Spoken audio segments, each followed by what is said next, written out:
Comment ça va? Ça va et toi? Ton manga préféré? Ah, je lis pas de manga. C'est embêtant. Et JTO, j'aimais bien à l'époque. Ta série préférée? Dur. Buffy contre les vampires. Ton jeu vidéo préféré? À une époque, j'étais fan d'Assassin's Creed, mais ça a beaucoup changé. Quel a été le personnage le plus difficile à doubler? Izuku Midoriya. Ton dessin animé préféré quand tu étais petit? Dragon Ball. Ton personnage préféré en général? Je suis pas mal dans les comics, donc je dirais Spider-Man. Tes hobbies? Les jeux vidéo, les comics, les séries, la boxe, la musique, mon métier. Plutôt VF ou VO? Les deux, mon capitaine.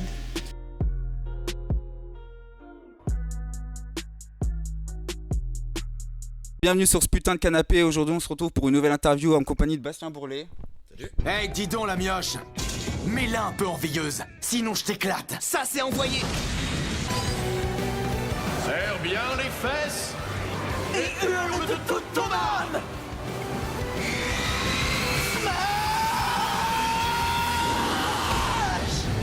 Depuis le collège, tu fais du théâtre. Je voudrais savoir qu'est-ce qui t'a donné envie de faire du théâtre et par la suite continuer et en faire ton métier du coup. Écoute, je pense que la comédie m'attirait parce que déjà quand t'es gamin, souvent en regardant films, séries, ce genre de choses, t'as envie aussi d'être à l'écran, d'être filmé, de jouer des rôles, de t'éclater, faire ce genre de choses. Et en plus, quand t'es gamin, t'as tendance déjà à jouer un peu la comédie. Quand tu joues avec tes potes, tu t'inventes des histoires ou je sais pas, avec tes jouets, tes figurines quand t'es tout gamin. Donc je pense que ça m'a attiré, j'ai envie de m'éclater, de jouer des rôles, de me faire plaisir. Et puis comme au collège ils nous ont proposé ça, je me suis dit que ça pouvait être sympa. Ouais, tu t'es lancé à partir de là. Ouais, vraiment... puis c'est toujours sympa d'avoir des trucs en dehors des cours. Oui, moi j'ai détesté l'école pour le coup, ça me faisait vraiment chier d'aller à l'école. Comme beaucoup de monde. Ouais, non mais c'est une catastrophe. J'y allais pour parler et voir mes potes moi donc. Et du coup, Comme c'est vrai que monde. jouer la comédie, enfin faire une activité en dehors de ça et pouvoir retourner à l'école, mais pour faire des trucs un peu, une activité extrascolaire pour t'amuser, c'était un peu sympa aussi. Ok, d'accord. Du coup, moi j'ai vu que tu as commencé en fait dans la voix off, du coup, pour des pubs, pour des choses comme ça. C'est ça. Et je voudrais savoir qu'est-ce qui t'a mené en fait à aller vers le doublage plutôt que de rester dans la voix off et pourquoi tu as voulu changer Alors je suis toujours dans la voix off, en fait je fais les deux en parallèle. Ok. Donc ça fait 15 ans que je fais de la voix off et du doublage 10 ans à peu près. En fait le doublage c'est un truc qui me donnait envie déjà avant de faire de la voix off. J'ai commencé par ça parce que j'ai eu envie aussi de le faire, donc j'ai fait une formation, j'ai appris le métier et j'ai démarré à faire ce métier là. Mais le doublage ça restait toujours dans l'arrière de ma tête, tu vois, j'avais toujours envie d'en faire. Et je me suis dit, il va falloir quand même que je m'installe déjà dans la voix off, que j'en fasse pas mal, que je sache vraiment en faire, que je sois à l'aise avant d'aller vers le doublage, parce que c'est un métier qui est parent, qui est cousin et qui est un peu différent quand même, et c'est pas le même processus au niveau des contacts que tu peux avoir avec les gens, c'est pas les mêmes contacts. Donc ton premier doublage ça a été en fait dans Vampire Knight. C'était le personnage Takuma Ichijo. Est-ce que tu pourrais nous raconter en fait une journée type, comment tu fais pour t'imprégner de ton personnage et ensuite lui créer une voix du coup? Il ne faut pas s'inquiéter, il doit simplement avoir besoin de se retrouver tout seul pour réfléchir. D'ailleurs, nous aussi, il serait bon qu'on aille se coucher. Ouais, alors, je t'avoue que la journée type, la première fois, c'est la même 10, 20, 30 ans plus tard. Ce qui change, c'est juste comment t'abordes la chose, parce que c'était ma première fois, donc j'étais hyper gêné. J'avais le trac, j'osais pas y aller, si tu veux, j'avais un peu.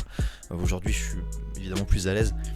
La journée typique, au final t'arrives le matin, donc tu dis bonjour à tout le monde, les comédiens qui sont là ou pas, t'as l'ingé son, t'as le DA, donc le directeur artistique, celui qui gère le plateau. Le DA normalement, lui il est censé connaître le projet, donc que ce soit un film, une série ou autre, et il t'explique en fait ce qui se passe, il te parle de ton rôle, pour te dire quel est ton personnage, et ensuite en fonction des scènes, au fur et à mesure il peut t'expliquer le contexte, te dire là alors il se passe ça, donc ton personnage va faire ça. Tu vois t'as la bande rythmo, donc le texte qui est en dessous, qui passe une première fois avec l'image, ça te permet déjà de voir ce qui se passe, de lire le texte. Tu peux le redemander une deuxième fois si tu veux, mais là normalement sur la première t'es censé avoir capté le truc déjà. Tu vois à l'image comment ça se joue, du coup l'animé tu l'entends mais tu le vois quand même. Du coup l'idée c'est de reproduire avec ta façon de faire à toi. Donc au premier passage t'es censé avoir capté un peu ce que tu vas dire, comment tu vas le dire, comment ça se passe, tout ça. Et après tu te lances. Et au final tu fais ta phrase, ta boucle.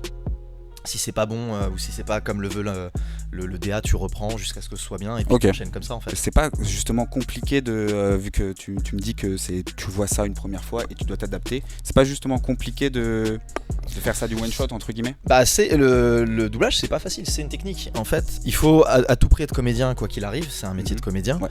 Mais si t'as pas appris la technique du doublage, tu peux vraiment te foirer total.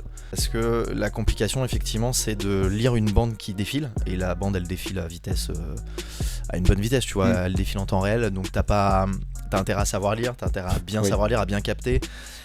Faut aussi que pendant que tu joues, tu lis ce que tu fais, mais il faut aussi que tu regardes l'image pour essayer de coller le plus possible à ce qui se passe. D'accord. Et compris la bouche, donc faut que tu fasses des allers-retours entre les deux.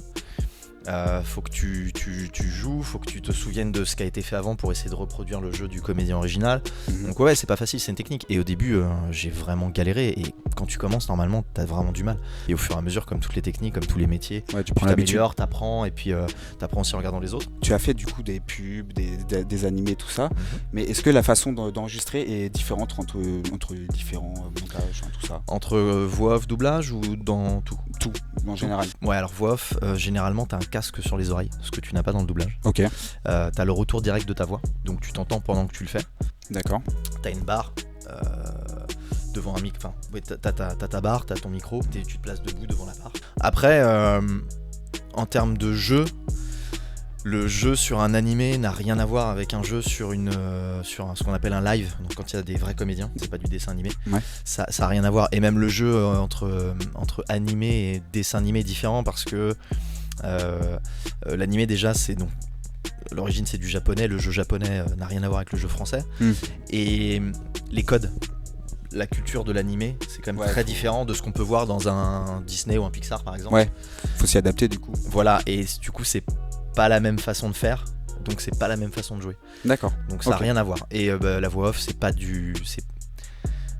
Il y a une part de jeu, mais c'est pas vraiment du jeu, c'est plus une technique vocale, c'est une façon de placer sa voix. D'accord. Selon que tu fasses un documentaire, que tu fasses une pub, je sais pas, que ce soit une pub pour le parfum, une pub pour une voiture, ou une pub pour un déodorant, tu fais pas les choses de la même façon, tu vas pas avoir le même ton, tu vas pas placer ta voix pareil. Donc c'est plus technique, disons vocalement ou dans la façon de parler, et le doublage c'est technique dans le jeu. Et du coup toi t'as une préférence en soi entre le doublage ou les voix off? Je préfère le doublage, ça m'éclate plus pour le jeu, le fait de rentrer dans un personnage et d'essayer de s'approprier ça, et ça me plaît plus. Je continue toujours à prendre du plaisir dans la voix off. Un truc qui est sympa à faire en voix off, c'est tout ce qui est documentaire, la narration. D'accord. C'est assez cool, tu places ta voix, t'as le temps de parler, tu y vas tout doucement. Ton point de vue ou ta position sur le grand débat qu'il y a entre la VF et la VO, comme quoi oui la VF ça passerait moins d'émotions, ou la VO inversement en passerait plus. Et je voudrais savoir toi ce que t'en penses vu que t'es dans le métier. Bah je pense que déjà c'est un débat de merde. Pour moi il n'y a pas de débat à avoir en fait. Oui, parce que si t'aimes pas la VO, ou si t'aimes pas la VF, tu seras jamais d'accord et t'arriveras pas à t'entendre sur le sujet. Donc ça sert à rien. Le truc c'est que en fait je pense que ce qui gêne les gens c'est surtout de pas avoir le jeu original du comédien. Ouais. C'est surtout ça. C'est qu'effectivement, ta VF, elle a beau être très bonne, t'auras jamais le jeu original, comme l'a fait l'acteur, le comédien. Ça, je pense que déjà, ça gêne. Et du coup, le problème, c'est de faire la comparaison. Parce que si tu fais la comparaison en prenant chaque version pour ce qu'elle est avec ses caractéristiques, ça marche pas. Le jeu américain reste proche du jeu français, entre guillemets, mais la façon de faire n'est pas la même. Le placement de voix restera différent parce que t'as une prise de son directe sur un plateau, alors que nous c'est une prise de son qui est mise par-dessus une image. Ouais, c'est vraiment différent. Déjà tu l'entends, quand tu regardes une VO tu entends bien que ça se place pas pareil. Ouais.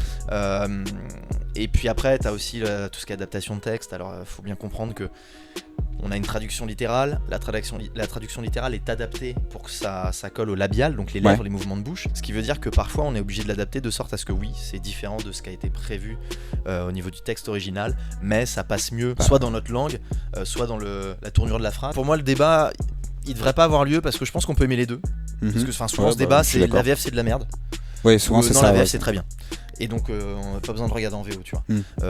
Moi je regarde les deux, VO et VF. Ouais, Une moi bonne aussi. VF, ça me convient très très bien. Il y a des films que j'ai jamais vus en VO comme Retour vers le futur. Ouais, Et je le regarderai jamais en VO parce que pour moi Retour vers le futur c'est la VF. C'est la nostalgie, tout ça quoi. Bah ouais, je l'ai connu gamin et puis la VF est juste très très bonne et puis elle est très bien Aussi. foutue et c'est il y a la nostalgie comme tu dis. Si tu m'apportes des arguments, si tu t'essaies vraiment d'avoir un vrai débat argumenté où t'écoutes l'autre, il y a pas de souci. Il y a des gens qui m'apportent il y a des vrais arguments pour dire je préfère regarder une VO. Tu vois, t'es pas besoin de dire c'est de la merde la VF. Tu peux me dire moi je préfère la VO parce que j'ai la voix originale, parce que j'ai envie d'entendre les références, ce genre de choses. Puis tu peux me dire moi je regarde la VF parce que j'aime entendre dans ma langue directement, parce que moi je connais pas l'anglais et lire les sous-titres, bah ça veut dire que je suis concentré sur les sous-titres et je vois pas l'image. Enfin, t'as des arguments aussi, t'as du bon dans les deux. Sur internet surtout. Oui, Twitter et tout ça, Twitter plus particulièrement. Twitter Twitter c'est le ring quoi. Ouais, c'est vrai. Non mais Twitter, le but c'est même plus concrètement, de dialoguer. Le but c'est de clasher tout le monde en fait. Ouais. Et dès que tu fais que tu dis quelque chose, tu t'en prends plein la gueule. Donc de toute façon, j'ai bien compris que sur les réseaux sociaux, la VF c'était de la merde. Ça j'aime bien, c'est encore un meilleur argument. C'est encore mieux. C'est ouais, la VF aujourd'hui c'est de la merde, c'était mieux avant. Mais je peux te dire que les Dragon Ball et compagnie, regarde-les en VF aujourd'hui. Il y a des fois c'était pas terrible. Ouais, après Dragon Ball c'est pas le pire. Ah non, c'est pas vraiment le pire. Les anciens, le pire c'était Ken, c'était Ken. Je pense qu'on est tous d'accord pour dire que le pire c'était Ken le survivant, c'était littéralement la roue libre du doublage. Ah oui, là complètement. Ils ont changé tous les textes parce que en fait les textes étaient extrêmement plus c'était plus cru ou plus gore c'était destiné à des enfants en France. Donc du coup ils ont adapté en changeant les textes. Comme l'animé démarrait en France, c'était pas connu et les comédiens savaient pas ce qu'ils avaient entre les mains, ils savaient pas que c'était un truc qui fonctionnait ou qui fonctionnerait. Puis c'était du dessin animé, donc pour eux c'était pas forcément terrible. Ouais, ils ont pas pris ça au sérieux quoi. Faire, donc il a effectivement pas pris très sérieusement. Puis parfois on leur disait improvisez, allez-y, faites-vous plaisir. Ok. Du coup Ken c'est n'importe quoi. Attaque au petit couteau sinueux et torturé. Comment as-tu fait? Je peux pas te le dire. On a tendance à de pas apprécier sa voix, que ce soit au téléphone, dans des enregistrements ou n'importe quoi. Et je voudrais savoir dans le métier du doublage et plus particulièrement pour toi, est-ce que ça te gêne? Est-ce qu'il y a quelque chose, ou en tout cas au début, est-ce que ça t'a gêné? Et maintenant, comment ça gêné au début? Comme tu le dis, le premier truc qui nous gêne, c'est nous entendre sur un répondeur. J'ai détesté entendre ma voix, j'ai détesté ma voix du coup. Sauf que je te dis en voix off, t'as ton retour dans le casque directement. Ouais, donc déjà là, t'apprends tout de suite à détester ta voix ou à l'apprécier. Et avec le temps, j'ai eu l'habitude de l'entendre. D'accord. Donc je l'ai apprivoisé. Je me suis dit ok, ça c'est ma voix. Donc j'ai ma voix que j'entends quand je parle et ma voix sur des enregistrements. Et en plus, qui va être différente selon ce que je vais faire en voix off, mais ce que je vais faire en doublage, selon le rôle. Je vais être plus ou moins jeune ou selon les humeurs et autres. J'ai détesté ma voix et j'ai appris à l'entendre. Donc ça me dérange plus. En tout cas, ça me dérange moins, bizarrement, ça me dérange moins sur de la voix off. D'accord. Et je pense que si ça me dérange moins, c'est parce que dans le doublage, il y a du jeu. Ouais. Donc tu mets des émotions dedans, tu mets de la personnalité. Et du coup, ça me dérange plus de m'entendre en jouant des choses. Ouais, quand c'est vraiment du jeu. Je me sens moins à l'aise avec moi-même, je pense. D'accord, en fait. je vois. Mais aujourd'hui, ça me dérange plus. Et je suis sûr que je vais anticiper une de tes questions en disant que même parfois je regarde des VF dans lesquels j'ai... C'est la question que j'allais te poser, effectivement. J'allais te poser, en gros, c'était pour savoir si toi, aujourd'hui, il y a eu des VF qui t'ont pas dégoûté, mais disons que t'as pas du tout eu envie de les regarder parce que t'en as bouffé pendant un petit moment et que ça, je sais pas, ta voix te dérange entre guillemets. Non, moi j'ai regardé toutes mes VF, non, j'ai pas regardé toutes mes VF, c'est faux. J'ai pas regardé tous les projets dans lesquels j'ai doublé, mais tous les projets dans lesquels j'ai doublé, je les ai regardés en VF pour une raison simple déjà, c'est que je voulais faire une analyse sur ce que j'avais fait. Oui. En fait. C'est-à-dire qu'avec le recul, d'un point de vue professionnel en fait, je voulais voir le travail que j'avais fait. D'accord. Si c'est bien en soi. En tout cas selon moi, si j'aimais ou pas ce que je faisais. D'accord. Donc par souci professionnel, je voulais entendre le résultat. Du coup là, pour conclure cette petite partie question, disons, en fait je veux savoir, c'est toi vu que maintenant ça fait un petit moment que t'es placé dans le domaine du doublage, qu'est-ce que ça te fait de te dire que potentiellement des gens vont s'inspirer de toi? Et est-ce que tu as déjà eu des personnes, justement, des cas où ils sont venus vers toi en mode tu étais leur idole entre guillemets, en mode ils se sont inspirés de toi? Alors j'y pense pas parce que je crois pas que ce sera le cas. Et quoi. Le doublage aujourd'hui, c'est vraiment très différent d'avant. Je pense que tu as une espèce d'âge d'or du doublage il y a des années, voire des dizaines d'années, où déjà tu as tous les gens de mon âge, de ma génération qui ont vraiment connu la VF. T'avais pas accès au téléchargement, t'avais pas accès aux sous-titres, tout n'était pas sous-titré à la télé, t'avais pas le multilingue. Tu vois, même les interviews comme on en fait, il y en a de plus en plus, et ça permet aux gens de savoir comment ça se passe, la construction d'un doublage. Ouais, l'envers du décor. Exactement. Je pense pas que par rapport à ce que j'ai fait et par rapport à ma carrière, et par rapport au contexte aujourd'hui, je puisse être vraiment un modèle pour des gens qui veulent faire du doublage. D'accord. Je le nuancerai pour l'animé parce que je suis vraiment connu par cette communauté-là, dans le milieu de l'animé, parce que c'est là où j'ai commencé et j'ai fait des gros rôles dans des gros animés. Oui, surtout c'est ce que j'ai vu. Souvent les rôles que tu fais, j'ai eu la chance d'avoir des rôles principaux rôles, secondaires dans des animés qui étaient très populaires ou très attendus. C'est ce qui a construit ma notoriété auprès de cette communauté-là. Dans cette communauté-là, j'ai des gens régulièrement qui viennent m'envoyer des messages, qui me disent j'adore ce que tu fais, j'aime ce que tu fais, tout ça. Et là, peut-être, forcément, il y a une forme d'inspiration. Dans un milieu artistique, on s'inspire forcément de personnes. Et peut-être que dans une certaine mesure, je peux effectivement inspirer des gens dans la communauté des animés qui les regardent en VF. Ouais, mais après, de manière générale, je suis pas une voix référence dans le doublage. Après, si on bascule du côté animé, c'est assez simple de trouver de mais en sur animé, il y a eu Benoît Alman aussi qui était dans comment il s'appelle, le gros général dans Full Metal Alchemist, là, le mec hyper baraque, le blond. Te prétends envoyé de Dieu pour faire appliquer sa loi suprême. Alors essaie de me juger pour voir. Je suis Alex Louis Armstrong, l'alchimiste au bras puissant. Par exemple, il y a eu lui, tu vois. Il y avait pour ceux qui ont connu Cowboy Bebop. Oui, il y a une Pichon dedans qui faisait la voix du héros, tu vois. La séparation serait trop douloureuse, je préfère partir sans vous dire adieu. N'essayez pas de me retrouver, oubliez-moi. Je vais chialer. Du coup, voilà, la première partie de l'interview c'est fini, c'est la partie question. Là maintenant on va passer sur la partie jeu avec Steph. Allez. Du coup, c'est parti.